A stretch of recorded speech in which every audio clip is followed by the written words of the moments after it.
this parasha, we have the marriage of Yaakov Avinu to Rachel, which turned out not to be Rachel, turned out to be Leah. And the great praise of Rachel is that even though she knew that her father was substituting Leah for her, not only did she not protest, she made it possible for Leah to go through the marriage without Yaakov Avinu really realizing what was happening.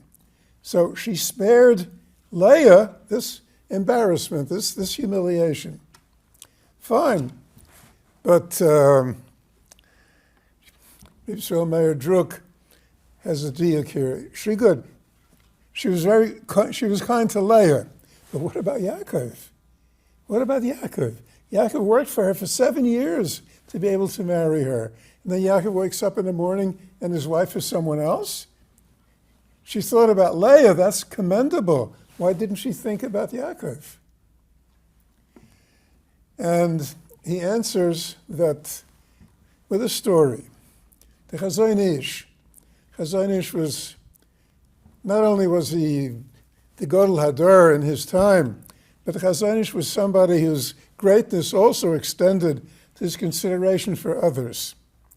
The Chazon Ish used to have a minyan for mincha in his bungalow where he lived. And one day there were 10 people there, and it was time to daven mincha. And one of them said that he has an appointment, and people will be waiting for him, but he'll stay so that they'll have the minyan for mincha. And the Chazon Ish told him, no, you have to leave.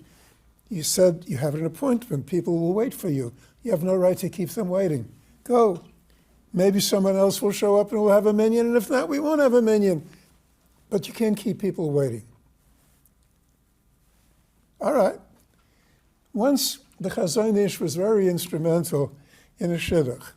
He worked very hard for the shidduch to go through, and he promised that if it happens, he'll come to the Vart, which was unusual for him.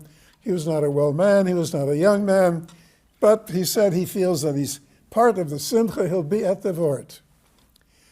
Comes time for the Vart, and a few people came to pick him up, and he's busy with an elderly couple, and he's talking to them, spending time with them, and the people are waiting. And the Chazon Ish was patient, spoke to the husband, the wife, at length. And it was time for them to leave. He escorted them to the door, and then he explained to these people why he kept them waiting and why he kept a crowd waiting. There was a vart, people were there. They knew the Chazon Ish was coming. Many people came just to see him, to meet him, to greet him. Chazon Ish said that this couple, they were both survivors, lost everything in the war. And they came, they settled in Bnei Brak, and they opened a sewing store. Needles, thread, material, whatever you would need for sewing. And they had no experience in this. The Chazon Ish was guiding them, and he was telling them how many needles to buy and what should they charge, how many spools of thread and what kind of thread and yarn, etc., and so forth. Giving them not only the guidance, but the peace of mind. People all alone in the world, and he was showing them, you're not all alone in the world. I'm here with you. Chazon Ish said that really, it's not just his responsibility to help this couple, it's everybody's responsibility. The people who are at the Vart, also, if they would have the opportunity to help this couple, they would do it. They should do it. They have to do it. So the fact that he spent time with them and kept other people waiting was not wrong, because the other people also should have a share in helping this elderly, broken couple. And that was Rachel's cheshbon. Rachel wanted to spare her sister the humiliation.